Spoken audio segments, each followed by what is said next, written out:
this meeting to order. First order of business is Brian's looking to participate by phone. Is there a motion to allow Brian? Ms. Allison, Ms. Blair?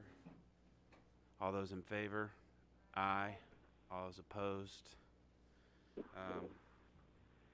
And we have a new member of the committee, Mr. Windish, who I think represents a rural district that land use issues are very important to, and his expertise in that, plus being a township road commissioner, I think will be very valuable assets to the committee. So thank you, Matthew, for agreeing to do this. Next up is the approval of the minutes for the January 3rd. Is there a motion and a second? Mr. Windish, Mr. Watkins. Any comments or corrections? Seeing none, all those in favor?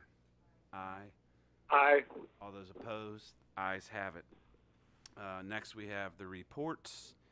If there is any questions or comments, if not, we'll just receive and file those reports. Righty. Zoning cases.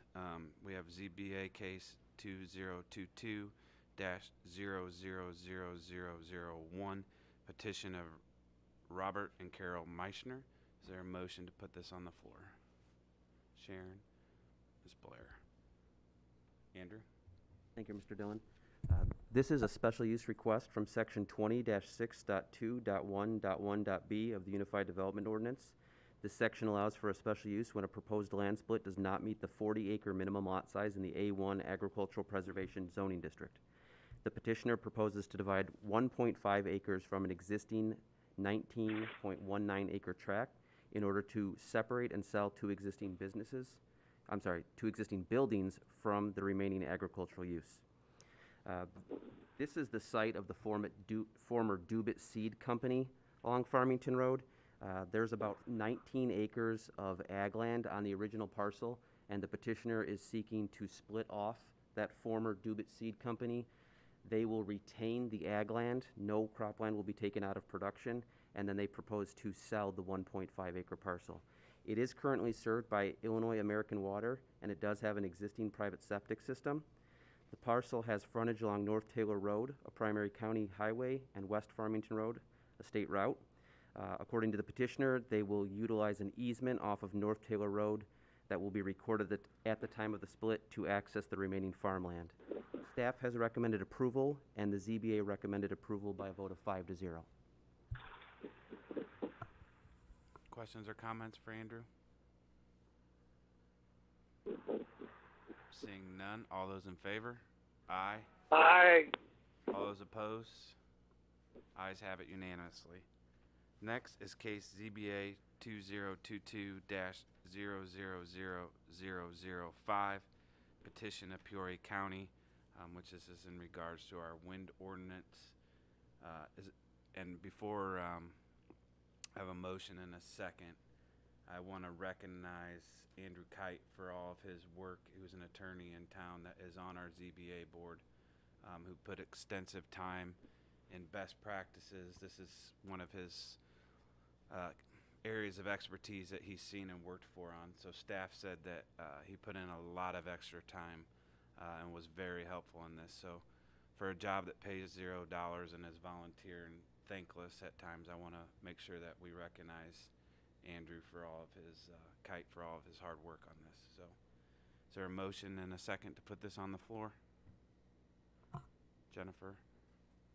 Mr. Windish. All right, we do have a short presentation to highlight the text amendment. So this is a chapter 20 is the Unified Development Ordinance, and section 3.5 addresses special use permits. This is not opening up the wind ordinance.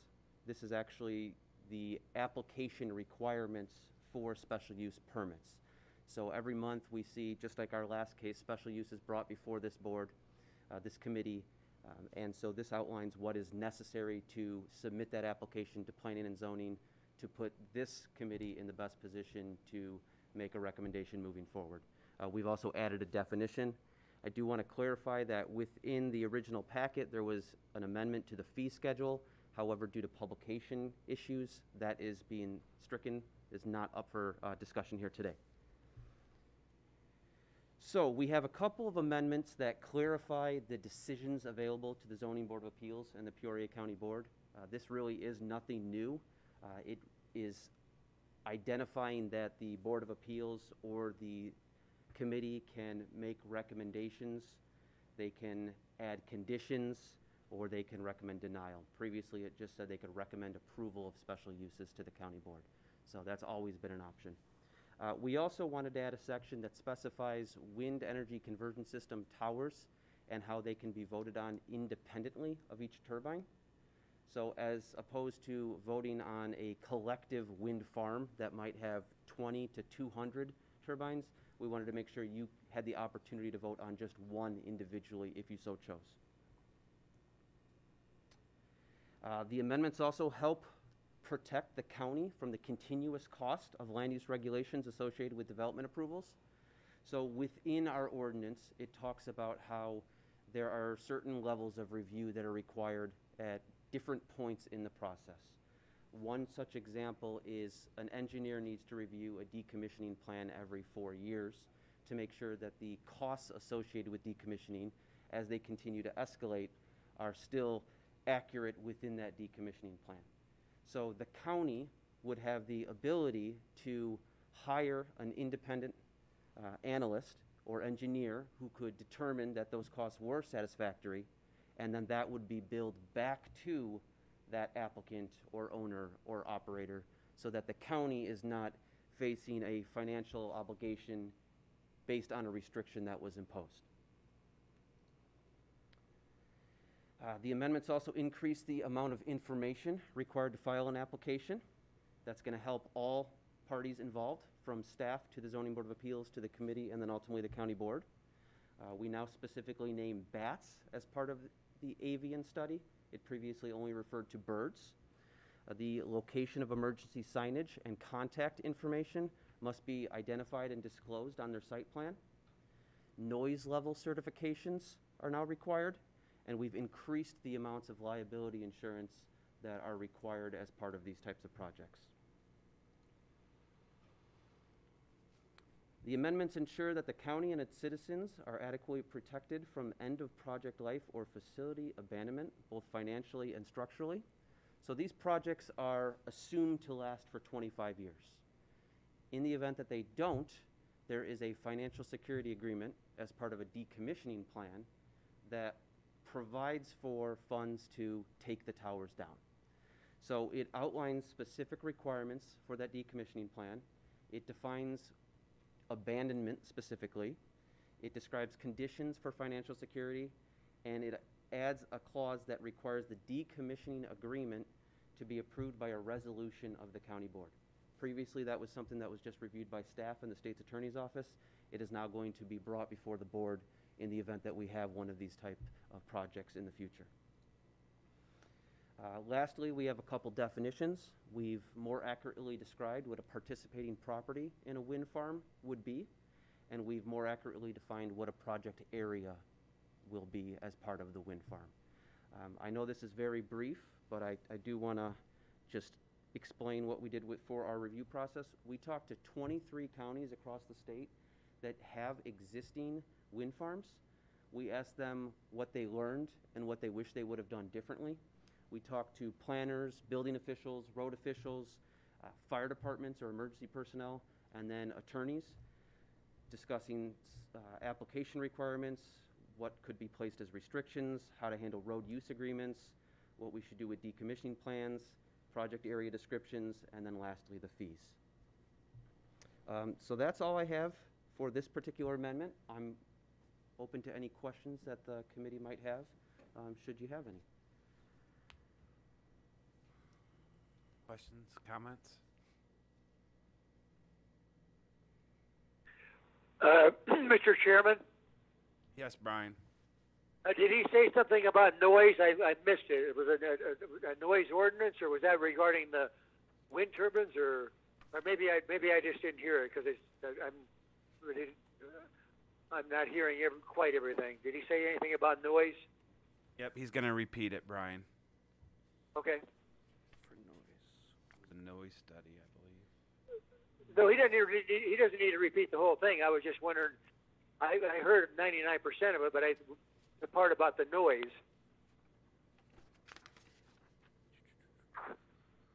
So the amendment reads, the applicant shall provide certification from the manufacturer that the noise level will not exceed the Illinois Pollution Control Board standards as measured at the nearest property line. So previously, we did not have anything regarding noise, but we know that to Okay. be a concern of a lot of residents in these communities that have wind towers. Okay, thank you. Any questions? Jennifer? Just to be clear, the intent is to just have this in place moving forward in the event it is needed? Correct.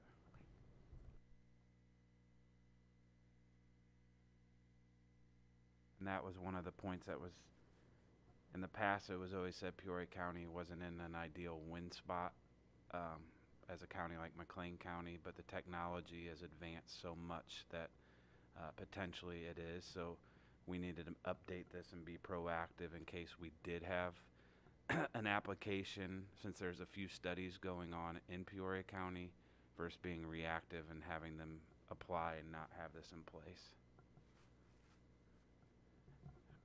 Any other questions? If not, thank you to staff for, as always, trying to find best practices and compile a good statute. Much appreciated.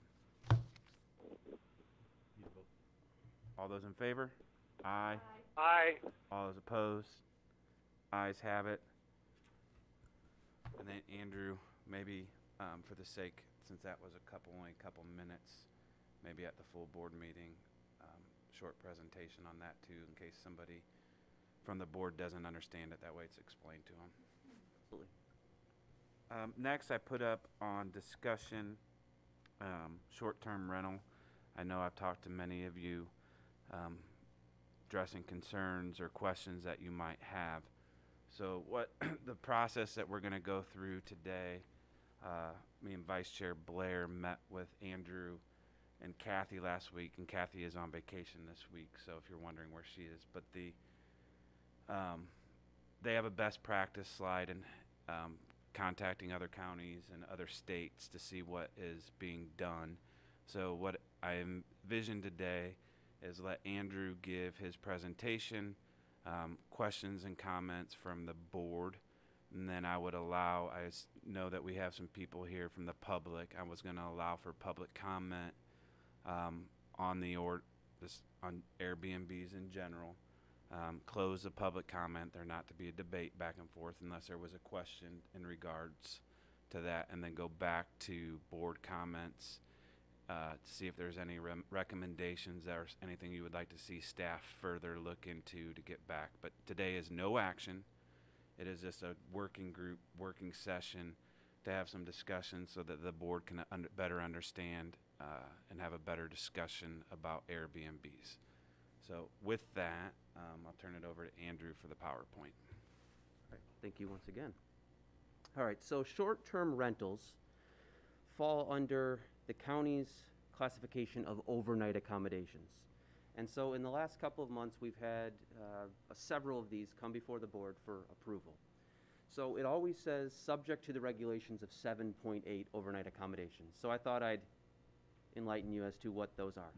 So the purpose is this section is intended to apply to all overnight accommodations in the county, regardless of whether they are considered a bed and breakfast establishment, a hotel, a motel, a boarding house, a rooming house, or any other type of commercial establishment where rooms are rented at a daily rate to the general public. Goes on to have length of stay that is specified by each zoning district, number of rooms specified by each zoning district. It states that overnight accommodations that serve food shall be subject to all requirements of the Peoria City County Health Department. A record of guests is required. The operator shall keep a log identifying the name, address, and telephone number of all guests. And then lastly, a certificate of occupancy is required. Overnight accommodation shall not begin operation until a certificate of occupancy has been obtained from the zoning administrator in accordance with the provisions of section 3.3. So that's all overnight accommodations. Now this key highlights the different zoning districts and how we've kind of have some distinguishing factors. So in the A1 zoning district, overnight accommodations are not allowed. In the A2, RR, R1, R2, and R3 districts, they are allowed, provided they meet the requirements of Section 7.8. No more than 5 rooms or suites of rooms are rented, and rooms are not rented for a period of more than 14 days. And I should clarify that. They are allowed as a special use in those districts. In the C1 district, they are allowed as a permitted use, provided they meet Section 7.8. No more than 8 rooms or suites of rooms are rented, and no rooms are rented for a period of more than 14 days. In the C2 zoning district, they are allowed provided as a permitted use, provided that they meet the requirements of Section 7.8. There is no restriction on the number of rooms, and no rooms are rented for a period of more than 14 days. They are a special use in the C3 zoning district. However, we don't actually have any C3 zoned parcels in the county. In the I1 zoning district, they are allowed as a permitted use, provided they meet the requirements of Section 7.8. They are not allowed in the I2 zoning district.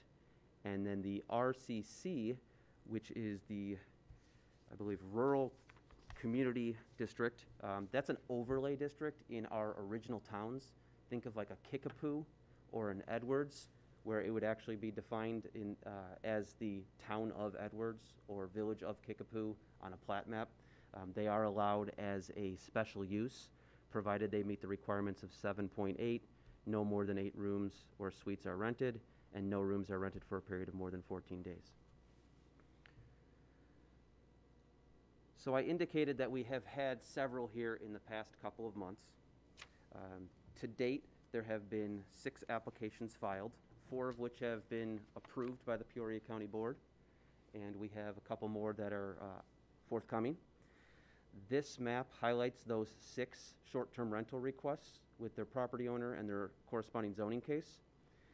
We have a map that shows the density of those requests. All in all, from north to south, we're looking at 4.73 miles. The closest sites to one another are 0.05 miles. They're just a couple doors down from one another. But after you get past that one, a quarter of a mile is the next closest in terms of proximity. Now, the department is aware that there are other short-term rentals in Peoria County. We did a comprehensive review of the Airbnb and the Vrbo sites. There certainly are other sites out there. We have not found that there are any short-term rentals in Peoria County listed on any of those other sites. So this depicts that there are perhaps a total of 14 throughout the county, just so you have an idea of what potentially could come down the chain as we further this discussion. Yes, sir. Stop you there. So if there's a question of why we only have 4 approved and 2 extra that are coming for accommodations, just like any complaint that is driven for our inspections or department, it's usually complaint driven. So the county does not go out to search and knock on people's doors. It's usually keeping with the practice that we've had in the past. We would only have to come file for a special use if there was a complaint, which to that, Andrew said there was 2 complaints filed.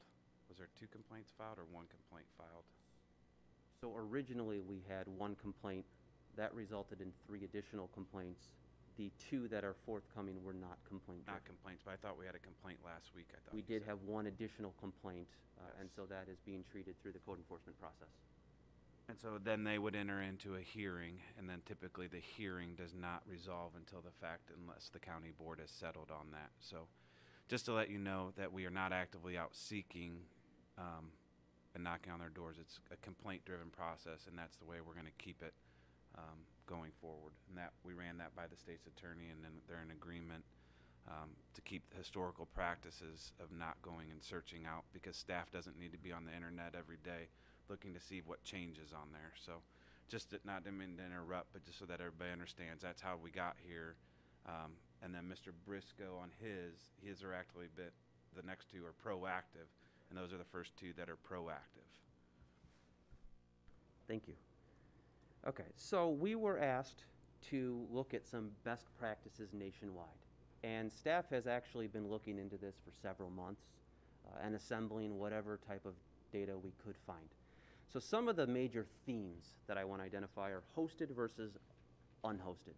And what that means is, would the owner of the property be in the house at the time that the rental occurs? Are you renting a room versus are you renting a house? And there are significantly different regulations based on whether or not the owner or operator is on site. Many communities allow these as permitted uses. Many communities require a special use. Some communities choose to do nothing, communities. There are occupancy regulations, the number of guests that are allowed at any particular time, whether it be overnight guests or just total guests. There are inspections, whether it be code enforcement or life safety. A number of communities are inspecting either on an application basis or a annual renewal basis. There is reporting and record keeping, who and what, I guess who and when people are staying. There are density regulations, the proximity to other locations. We know that the city of Peoria does have density regulations. There are communities that have parking regulations based on where you're allowed to park your vehicles and the number of vehicles you're allowed to have. Licensing and registration seems to be a very common theme. The community requires that these are registered and then ultimately licensed annually, perhaps through the county clerk's office or a circuit clerk's office, to ensure that they have a working log. Insurance is a theme. Not necessarily that they're required to carry insurance with the county, but they're required to submit proof of liability insurance. In the event something happened, we want to make sure that our hosts are adequately insured. There are tax implications for Airbnbs and VRBOs and short-term rentals. And then there are use limitations. How many days in a year? How many different groups of individuals? So these are all the themes that we've been able to find in studying various communities nationwide, in working with different educational groups. The American Planning Association has always been a great resource for the Department of Planning and Zoning. They have a series of publications, so looking at academia and that field. But then we really wanted to look at the local area and how they fell into some of these categories. So our staff contacted a number of different communities. We started with Chillicothe, and I will tell you that Chillicothe does not have any regulations on Airbnbs or VRBOs or short-term rentals. They do, in fact, have at least 2 within the city limits, but they do not regulate them in any special way. The city of Peoria, as we know, has had numerous discussions about how to regulate short-term rentals. They do have different rules for hosted versus unhosted. They do require a special use for those unhosted sites. They do have occupancy limits. It is my understanding that there is no inspections or reporting requirements. However, they do have density regulations. So some of these regulations are specific to homeowners associations or subdivision covenants. Others are specific to a municipality. So the city of Peoria, their requirements have more to do with neighborhoods. And then in the event that you're not considered part of a neighborhood, they do have a density regulation as to how close one site can be to another. They have licensing requirements, and then they have taxing requirements. Peoria Heights, they do have some inspection requirements. In fact, it's once you initially apply for a short-term rental, and I should clarify, Peoria Heights does not distinguish between short-term rentals or rental properties in general. When you apply for a rental property, you're required to have an inspection, and then you have an inspection every 3 years thereafter, unless there is a complaint, and then in which case they'll conduct another inspection. They do have a licensing requirement. East Peoria did have a pretty robust ordinance. That is a recent addition. They have at least 8 Airbnbs or short-term rentals in East Peoria. They do require a special use. They do regulate the number of guests that are allowed on site. They do require inspections. They do require reporting. They had a parking regulation that you could not have any more guests on site than you had parking spaces in your driveway. They have licensing requirements, they do require proof of liability insurance, and those properties are subject to a tax. The City of Bloomington has inspections, licensing, and taxing. The City of Champaign has occupancy restrictions, parking restrictions, and tax restrictions, and taxing. And then the City of Galesburg had inspections and licensing. So we tried to look at a variety of communities in our area that might be subject to short-term rentals. You know, some of these communities certainly have colleges or universities. Some of them don't. They might be a little bit smaller. We included Chillicothe because of the proximity to the sites in question here in Peoria County. Some of the pros and cons are, you know, they're certainly debatable. The pros that we heard from communities is that they stimulate the economy. These are folks that are coming for perhaps a day, perhaps several days. They're eating at the restaurants, they're shopping at the stores, they're filling up their gas tanks here in Peoria County or wherever it may be. These property owners are providing an investment in the community. They care about these properties. That's not to say that homeowners or rental unit owners do not, but these property owners try to maintain an appearance on these properties because they want to continuously have them filled. There are platform regulations through Airbnb or VRBO. If you visit those sites, there are a significant number of regulations that the operator must pass screenings and submit information to be eligible for these sites. And then host and guest reviews provide for accountability. So if you've ever looked for a short-term rental, you're looking for those 4-star and those 5-star properties. You're reading those reviews, and you certainly don't want to visit the ones that are having negative feedback.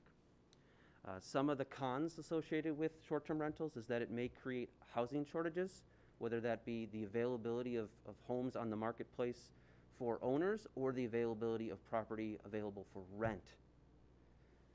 It may provide competition to our hotel and motel industry. In big cities, that's certainly a concern. In the general vicinity that we're dealing with, there aren't as many options for hotels or motels. It may impact community cohesion. So in that sense, you see somebody in your neighborhood that you don't recognize. It's generally a red flag, and these short-term rentals are bringing individuals and families and groups of friends to your community on a rotating basis. So certainly you could understand why people would be concerned looking out their window and seeing someone they didn't know. And then you have unknown guests of guests. So we have logs that require you to say who's coming, when they're coming, a phone number, but we don't necessarily know who their visitors might be if they're not actually folks that are going to stay.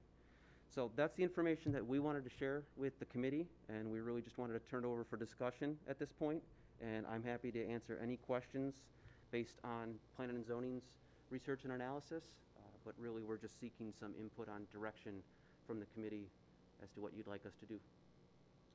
And before we, on the, where we talked about licensing, that would have been a fee that we charge to have one of these. It was in discussions just among Kathy and Andrew in discussions with the city, us being at 6 and really under a dozen per se that are registered right now, that acquiring a fee of a nominal fee of $100 really wasn't worth the time or the effort. We already know which properties they are due to the fact that they have to have a special use.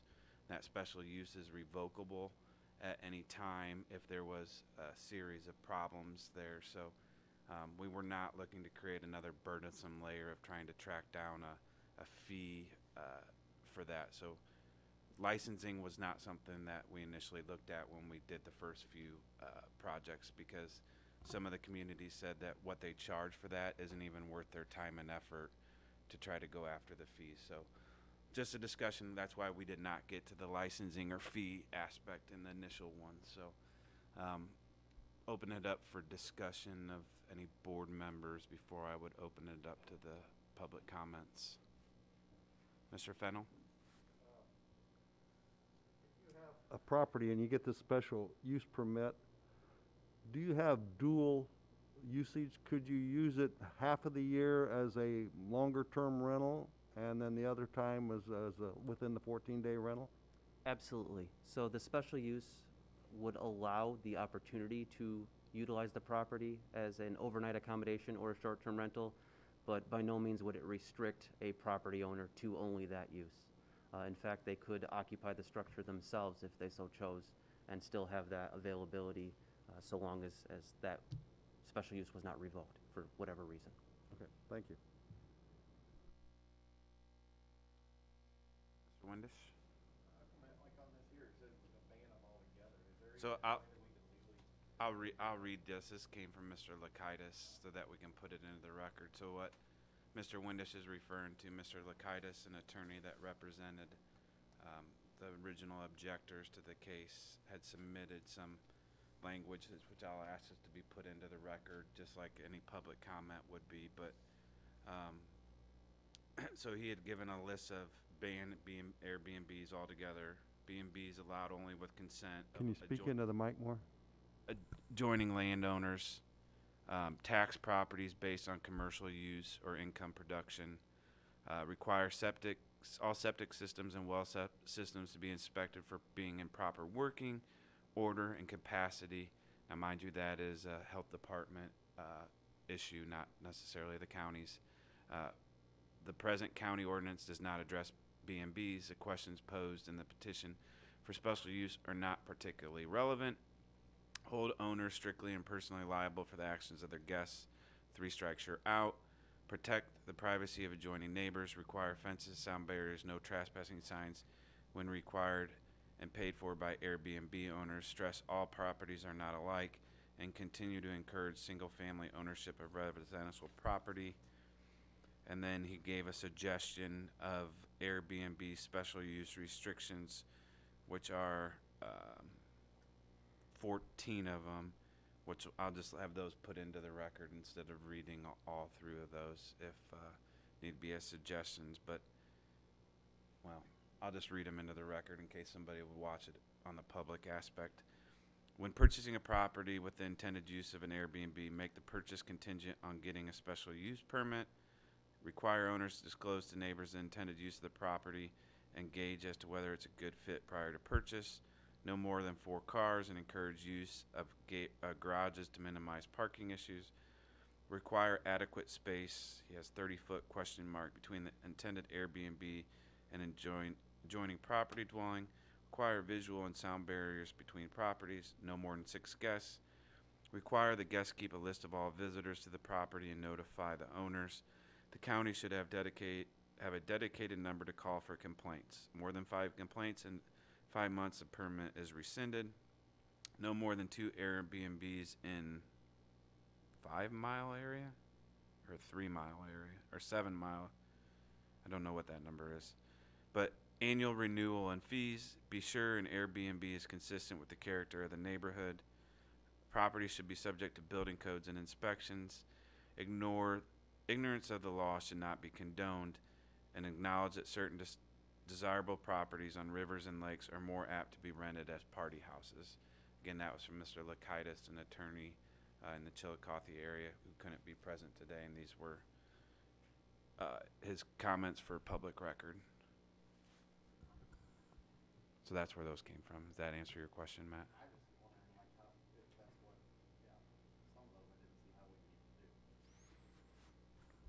Yeah, there's some that I don't think we would have the legal aspect to even do. Is there any other questions from the committee before I open it up to public comment? I do know we have the public here. Mr. Chairman? Yes, Brian. I didn't hear it all, but I heard him talk about all the separate villages and municipalities.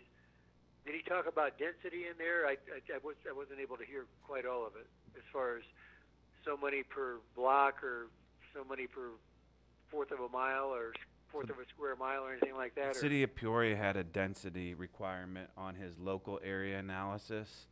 I know they were looking into some other states and stuff for best practices in areas that had been more vacation destinations prior to this coming to Peoria, where Airbnbs have been around a lot longer. So Is there? Okay. Okay, thank you.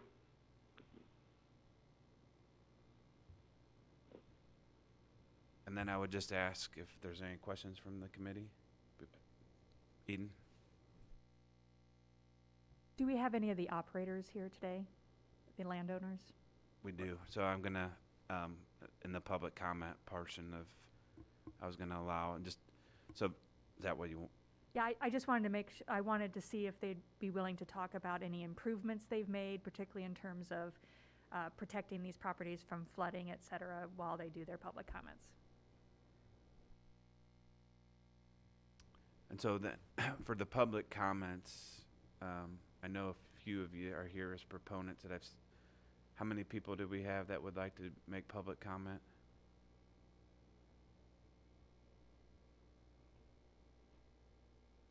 I'd like to make a few comments. Andrew's really made most of my comments. Thank you, Andrew.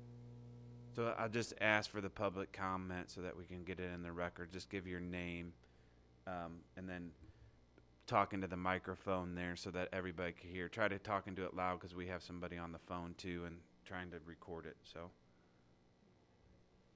Well, thanks, first of all, for having us. Really appreciate it. And giving us the opportunity to put our input in. Actually, Andrew's done a great job, and he's covered many of the points that I was going to cover in my presentation. It appears that there are maybe 14 Airbnbs in Peoria County that we're aware of. That does not seem to us to be a particularly large number. Certainly one of the goals of Peoria County is to encourage tourism. You know, we might not turn into Galena or Bozeman, Montana, I think you mentioned earlier, Andrew. But obviously you want to encourage tourism and investment in the community. So these owners, as Andrew has pointed out, spend a great deal of money investing in these properties so that they qualify for the Airbnb or the VRBO platform. They have taken these properties that are somewhat run down. They have invested large sums of money in them to improve them so that the way these things get rented, and maybe some of you have rented off of these platforms, obviously you look at how many stars they got, and you're going to go to the one that has 5 stars. And if your property doesn't live up to that, your property probably is not going to be rented. Today, many tourists prefer to stay in an Airbnb. My family stays in Airbnbs. I have stayed in Airbnbs. I'm sure that many of you have likewise stayed in Airbnbs. They're preferable to a hotel or a motel. I mean, we're not trying to put them out of business, but they offer accommodations for families, maybe 2, 3, 4 bedrooms. You have kitchen facilities, you can cook. Whereas if you rent a motel, you know, you're gonna have to go out for every meal. So Airbnbs and sites on the Vrbo platform offer many, many advantages to tourists. Peoria County is also competing, it seems to us, with surrounding communities. He pointed out that there are no regulations in Chillicothe, and I guess that there are some Airbnbs. There may be 1 or 2 motels in Chillicothe, so this is an attractive alternative to tourists. I would like to mention the density and distance restrictions. These seem to us to be arbitrary and would stymie competition. Jason Briscoe, who is here, happens to have 2 that are within about less than a quarter mile, is that accurate? Of one another. They're very well kept. They're right on the Illinois River. In fact, he had his next door neighbor appear at the hearing before the Zoning Board of Appeals, and she was very complimentary of how he kept the property. If you would impose distance or density restrictions, it seems to me that you would be cherry picking who can have one and who cannot, and it would stymie competition. There is one regulation, I think, at the present time that nobody really has talked about, that is a little bit of a problem for the owners, and that is the log. You know, they do have some difficulty in getting names, addresses, telephones of all of the guests. So someone will rent the site, but maybe members of their family are there, and they don't have necessarily the name and address of each guest. So with that, someone asked the question about a flood, and maybe I would have Jason, who's the property owner, address that question. You want to take my spot, Jason?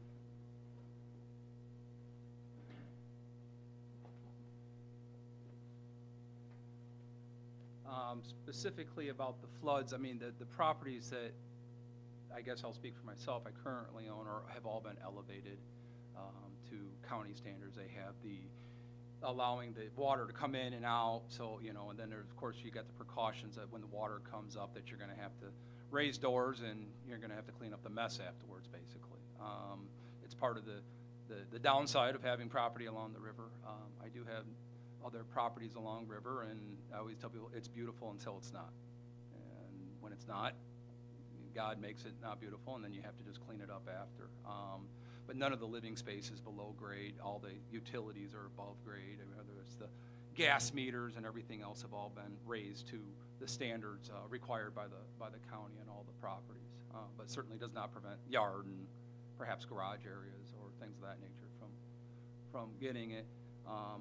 Renting Airbnbs is not as easy as many people speculate. A lot of people just think you just pretty much put it out there and just collect money. It's the farthest thing from. I had talked to the chairman briefly before, and just in all fair disclosure, in case between now and we meet again, we had our first unfortunate situation actually this weekend. At one of our homes. We had somebody rent under complete false pretenses after numerous conversation back and forth. Oh, this is a family, everything else. We do have security cameras at all of our properties. We have time lock doors. We have Wi-Fi, garage doors. I mean, you name it, from a technology standpoint, to try to be as protective, and thermostats and everything else. Unfortunately, I checked the camera at 10:30 before I went to bed because I'm old and I have little guys. And my neighbors fortunately had my number, as I make sure that my neighbors do. 1:15 in the morning, they called me and said, Jason, we have an issue. There's probably 30 cars here. And they were just arriving home from being out themselves. I'm sure they would have never let it get that far, and, you know, had they been home. I immediately picked up the phone and called the non-emergency contact number myself. And I will compliment the sheriff's department. They were awesome. 2 officers responded, and they knocked on the door, and everybody was gone. And I thank them with all I have, because it would have been a way worse situation had my neighbors not had my number and had they not responded and done their job. The frustrating part about that is that they had, you know, as I understand the concerns. I mean, we've had in excess of, I'd have to add them up, but I bet we've had 300 guests come and go out of that home. And this is the first time where we've had that type of a scenario, and hopefully we never encounter again. Thank God for my neighbors, thank God for the police, because other than a mess, thank God, you know, they didn't rip TVs off the walls and everything else, because a lot of what goes into these homes isn't just the outside, it's the inside. And again, if you've ever rented Airbnbs, they rate you on everything, whether it's the cleanliness, whether it's the furniture, it's the how stocked your kitchen is. I always give the example kind of tongue-in-cheek because it bothers me, is that somebody gave me a 4-star once because I didn't have a teapot. I promise you that all my properties now have a teapot, so I never get a 4-star for not having a teapot ever again. But I mean, it's a constant learning, and you are subject to the honesty of folks, okay? I mean, and I hope everybody appreciates that and understands that, and I wanted to just fully, you know, I guess vet that concern out, because I hope, you know, it's been a lot of communication, and what did we miss? Where did we miss it? How did we miss it? You know, how do we prevent this from happening again? I guess short of staying up, which isn't my job, and nor do I want to do that to guests, I guess short of staying up 24 hours a day and looking at a camera, I'm not sure how I could have prevented that situation, but I'm just glad it got handled as quickly as it did. But I think it is a valid thing that, and if I was a neighbor, I'd be upset. As my neighbor who called me, who is very, very close friends of ours, they were not happy about that situation, but thank God for them, and thank God for the police. And they went in and secured the property, made sure that all the windows were locked and doors were locked, so they weren't coming right back for that. So I do want to thank them and bring that out. And if that leads to further conversation, happy to have it, because, we're trying to do the best we can. We're trying to learn as we go too. And I try to take best practices of when I use Airbnbs, whether it's at the Gulf Shores or down in Florida or any place that we go, of practices that they have and things that we can try to develop. So, are there any other questions I can? And in the conversations with Andrew, Mr. Briscoe can attest to this and say who's renting it. It never really dawned on me when we had the 4 plus the 2 more, so that 6 are on this road. And the discussion came up, well, why the demand in this area? Well, one of Peoria's largest employers is basically across the street in Mossville, so you would either have to stay up in the Grand Prairie area or in Chillicothe, which has 1 hotel and 1 motel. And then the other demand is Chillicothe has a great park district that has tournaments for sports. And then down by Cap Mossville facility is the giant soccer complex, which anybody's ever been out there on a weekend, is a madhouse of vehicles. So that's a lot of the demand, correct me if I'm wrong, but I didn't realize that those were the demands, not just the river, but the proximity to those a few.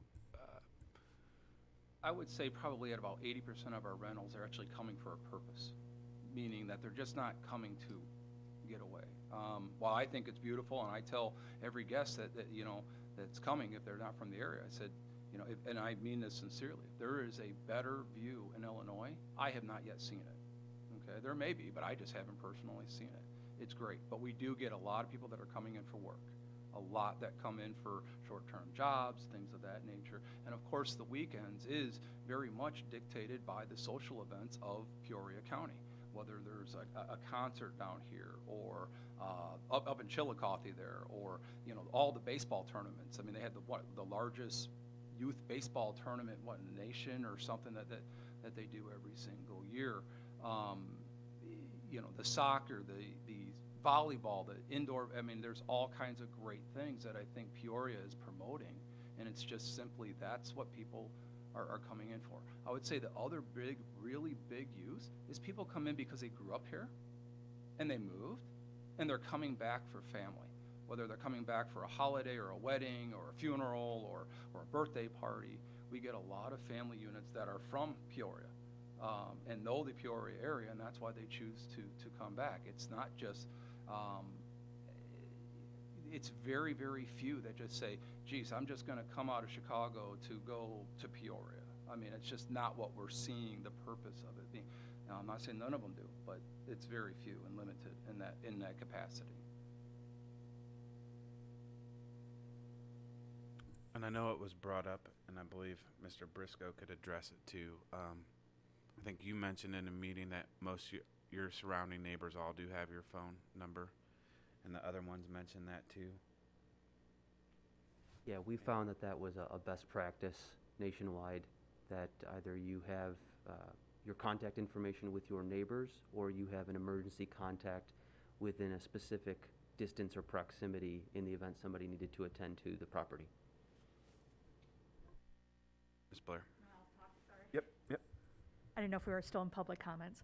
I think that would be a restriction that I would like to see, that there's some way to contact the owner or someone that the owner, a representative of the owner, so that if there's an issue, they know who to call. So for the neighbors. That was done in a nonlinear way, but did you understand what I said? Yeah. Okay. Ma'am, I mean, in fact, I mentioned to the chairman before the meeting, and some of this is probably reflection from a very long weekend, okay, is that one of the things, and other Airbnb owners that aren't here might want to, hang me for offering up some of their dollars, but it's okay. One of the things that I believe I'm going to do personally, at least for my properties, is I'm going to have an actual nice sign made that has our address and owned by and the telephone number and placed prominently where people can see it. I think number one, it will reduce confusion when guests come and they're trying to find which home is it. You know, it's hard to sometimes see the numbers and the mailboxes are on the other side of the street and things of that nature. But also, we're not trying to hide. I mean, at least I'm not trying to hide. I mean, it's a little frustrating. It is that, you talk about, licensings and fees and all of that, where, folks like myself, that the entire process is probably around $2,500 a property by the time you pay the fees and the registration and the reporting for the newspapers and everything else, and that you have numerous other ones in the county that are operating, not illegally, but, well, I guess illegally, without a complaint. Okay, so I'm here trying to be proactive with my next projects, because the first one I was unaware of those regulations. The minute it was brought to our attention, we immediately stepped into action, as we have in other communities where they do have requirements as well. And then with these new ones, said, okay, we're going to be proactive. We're going to do it the right way. It did obviously raise some concern when they start talking about distances, because the one property that will be coming up is literally 1/10 of a mile. It's 3 houses away. Now, when I purchased that particular property, I didn't purchase it because it was 1/10 of a mile away. It's because of what was available at the time, and I thought could meet the need. It has a huge empty lot next to it that's actually owned by, I believe, the Chillicothe Park District. They bought a lot of those properties from the flooding. Okay, and we spent all summer. I bought it back in May, and it's still not operational. It's been all year fixing and cleaning and painting and making it, to be a desirable spot. The other advantage I saw, quite honestly, of it is that from a surveillance standpoint of neighbors, okay, it's much easier to kind of keep an eye on 2 than 1, getting the garbage cans out, making sure the grass is cut, making sure, the yard maintenance is done, everything else like that. It's simplistic, okay, and the lots in that area are very large lots. I know there are other areas along the river where it does get much more dense. Okay, this area is not that density of a driven area.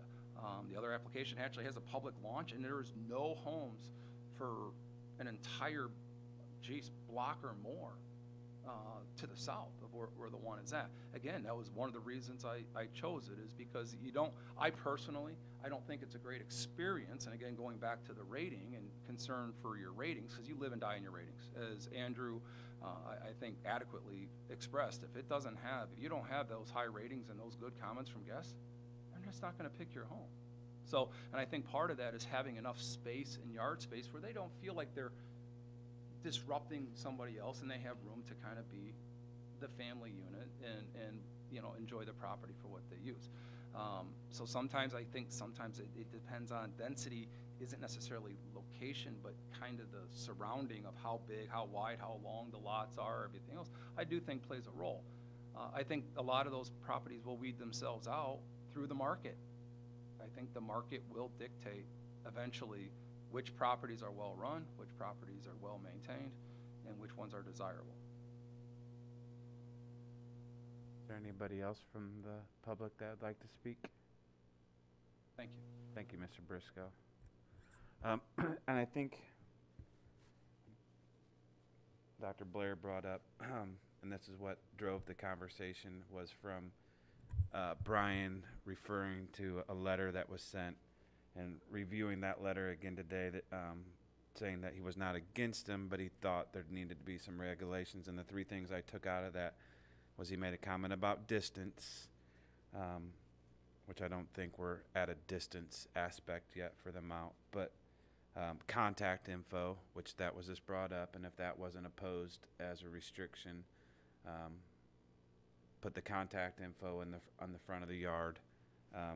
And then the last one I could see is, if it was complaints, revoked from special use, and that is the last special use that is put in all of these, that if it did become a nuisance, that these special permits are revocable at any time. So maybe that is what we look at going forward, is that the next special use is that the homeowner the owner of the property would put some sort of sign out there with a number on it that could be contacted in case there was issues by the neighbors. Mr. Briscoe? Sorry, the one thing I guess I just would caution, not about the sign, but about complaints, is that if all of a sudden you put in a 3 strikes you're out or something like that, I mean, I think sometimes it's the validity of the complaint. I mean, I think that's where the hard part becomes, because if you have a person that doesn't want your home to be an Airbnb because they just don't want it, they're going to make sure that you hit that threshold and hit it fast, whether it's valid or not.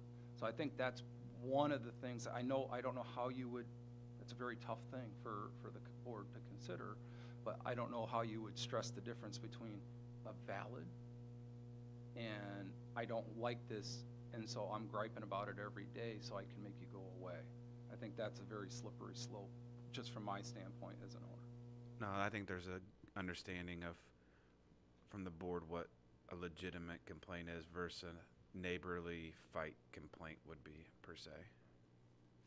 And I was gonna ask if a complaint happens, if someone complains, where does that go and what goes on with it? Does it go to your office? Right. Complaints for any type of land use related issue would come to the department and we would thoroughly investigate. I can't necessarily say if it would be a code enforcement officer or if it would be a planner from our staff, but certainly we would make sure that we've thoroughly vetted that complaint before making the recommendation to revoke a special use permit. And so the recommendation to revoke could happen from one complaint or lots of complaints. There's no like 3 strikes you're out, right? At this point, there is no threshold. It would be up to the discretion, I believe, of the zoning administrator, and Kathy Urban, our director. I think that would be conversation, certainly with perhaps the administrator, state's attorney's office, and the committee and the board. Can I make some comments? Sorry, am I talking over you? Okay. It's hard to tell when he's looking at you. Having thought about this for a while, I think that the restrictions we have are good. The only thing I might add is the comment or the contact information, so that if an issue happens, I think, 95% of problems between neighbors could be resolved if people talk to each other. And so having an ability to talk to the owner or their representative makes a lot of sense to me, because hopefully that would resolve these things before we have to take it to full investigations and things like that. I'm not a fan of putting in a population density restriction, because I agree it is kind of arbitrary and may not make sense for the area around. I'd much prefer to have the restrictions that we have and that we've put in place for the 4 that we have than adding some kind of population density distance type of restriction. That's it. I think Dr. Blair covered most of mine, but my other thought was, is there any kind of mailing that goes out to, those surrounding the property, making sure that they know where to file a complaint, making sure, I'm thinking something that would tell them, you should have the owner's contact information, here are the, things that aren't okay, something like that. So instead of not knowing if they should do something, it would almost help the owner in some cases to know that the neighbors know what to look out for. At this time, the only notification that adjacent property owners are receiving from planning and zoning would be once the special use is filed. The staff is posting a notice of public hearing sign in the driveway, and then we're sending a letter directly to all adjacent property owners. It doesn't necessarily have contact information. It would identify who the petitioner is and what their request would be, but that's certainly something that we can move forward with, either as the Department of Planning and Zoning sending that letter, or working with those property owners to ensure that they've sent a letter communicating to their neighbors what that contact information might be. But certainly it's something we'll work on. Yeah, and I don't know that the county necessarily needs to be tasked with sending that out, but some sort of a check, on our mark on the checklist that that's something that needs to go out to them as we move forward. So this is the old adage of good neighbor. So far in the 4 that we've had, the first one obviously had a majority of the complaints. But the last three, they had mostly, the neighbors were proponents of it. And I know it was stated in the ZBA hearing, the neighbors around them all did have the contact information of the owners, and I believe even in the first one, the neighbors had the contact information. They just didn't agree on the premise of having an Airbnb in that location. So most of the addressing of the concerns, or I know the initial objectors, I know are very well familiar with our planning department and continue to call our planning department. So I do think it's worked itself out for the most part through the initial ZBA hearing, and then I understand the concern, and we'll see where we need to go with it. But as of right now, I think some of that is being addressed with the initial mailing that goes out as part of the fee for your neighbors and communication, but we'll address it.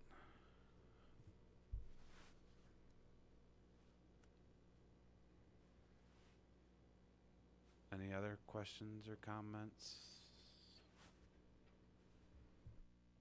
Thank you for listening to me. I just wanted to thank Kathy and Andrew for all their hard work and doing all this research. I much prefer to be proactive than reactive, and so the more we can do to make a fair and equitable policy in place, I think the better.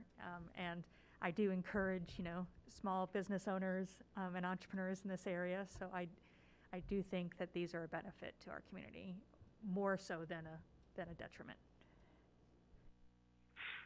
And not to belabor this any longer, but I know that it was brought up, and maybe Mr. Briscoe could address it, but the log portion of the ordinance being burdensome in the sense of that you're supposed to have everybody logged in that's attending it, and that you can't force everybody to attend, to write down on there. Could you just explain that a little bit more so that the So log... this was something we were honestly not aware of until right before the full county board meeting about this log, okay? On the sites, you do have the first person's name, full name, you do have their contact info, you do have their email, and you also can contact them whether through their private email or through the site, allows obviously for communication. What it doesn't provide is your exact home address, okay? It will simply say Peoria, Illinois, okay? It won't say 123 Main Street, Peoria, Illinois. Then of course, let's say you're meeting your sister, and she's from Michigan, okay? Well, that information, isn't provided through that. So that's where it becomes kind of hard, because a lot of times, for a family unit, it's easy. In a way, you got Frank and Jane, and they live at 123 Main Street, and they brought their 2 minor kids, okay? Not a big deal, but when you do get, let's say, these groups that are coming in for the big baseball tournament, the Little League baseball tournament, I mean, you might have 2 or 3 families kind of coming together to rent a spot because they can cook and grill and have the beach and have the everything else. It's from that. I will tell you from having some conversations with the few guests, because it's kind of a slow time of year for rental. If anybody needs a place, we have some openings. But they're hesitant because they don't know what you're going to do with that information. They're kind of putting some faith and trust into, they provided that information to Airbnb and VRBO or whatever other sites are out there, and they've passed the quote-unquote background check and the checks that these sites do. So now here you are saying, well, I'm sorry, but the county requirement is this. I will tell you, I mean, I'm asking, I believe the other owners are asking, but it's kind of starts the relationship, I guess, if you want to call it, because it is a relationship when you're renting. It starts it off a little bit awkward. And so that's where I think it's not just the manual part of taking a log, because I can pull up my calendar at any point and say, I can go back and say, here's the person that rented, here's how many people, here's their telephone number, here's their email. I can pull that up in 5 seconds flat from every property throughout the entire time I've ever had them, or forthcoming. But when you ask for that other piece of information that, you know, everybody's different on their privacy level, I guess. And the suggestion from Nancy was, well, put it on your rules that this is part of the rules. Well, as much as you'd love to think that they read all your 23 rules that you have, not everybody reads all their 23 rules. And in the part that if you've never hosted, if you cancel as a host, if you cancel somebody out, you will basically, Airbnb and VRBO will punish you, literally punish you to the point where they drop you so far down in a search criteria that they may not ever see your home again. They take cancellations extremely serious. I mean, the way that people find your property is it's based on your overall number of stays, your overall points as far stars as far as reviews, your response time. They're huge on response time. I mean, you get an inquiry and it is calculated to the second on how long it took you to respond back to that person. And that is put into their system to determine their ranking. You can't buy, like Google, I can't buy my way to the top of the listing. I have to do it through performance. So all of a sudden, if I start adding these other complexities, it does just bring more, lack of a better word, regulation and burdensome to an already kind of vetted program that's out there. So, I mean, if there was a way to keep first name, last name, city, telephone number, we have all that. We all get that every time. It's when you start asking all the rest of the details. Or if you started asking me, well, how old are all your children? What's their birth dates? You know. Well, that's why I just talked to Andrew. Maybe we'll look into further that best practice of, you know, because they do have to provide name, area, and phone number, like he said in his logs. What we are requiring is everybody is there has to sign up, and you know how difficult that. The point is how difficult it would be to have all your guests register in that book. So that book, like when we initially did it, would they're not submitting it to us on an annual basis or any of that, but it would be that if the county asks for that log, they do have to produce that log. So maybe that is something that we look at going forward of what we need to have as proper registration of what other municipalities in this area are exactly doing into that log aspect. So I'll have Andrew look into that coming up, so maybe we can address those concerns, whether we need to or leave it as is. Any other questions or comments? I know we've had a long few ones here lately, but I do appreciate the discussion. So I think we got a couple different directions of some things to look at. Go forward and take those into consideration of the upcoming cases that we have and go from there, because I remind you this is special use, so it's kind of a la carte on some of the things. Seeing none, miscellaneous. Under miscellaneous, I would just like to thank Mr. Leonard Eunice and recognize him for his service, but a longtime member, had done it, retired off of it, came back. He even done it at the city, but he submitted his resignation letter for that he was going to retire basically from doing this, which is not the easiest of boards. So just wanted to publicly thank Mr. Leonard Eunice for his long time volunteering of the county. Any other questions or comments? Seeing none, meeting adjourned. Hi, Brian.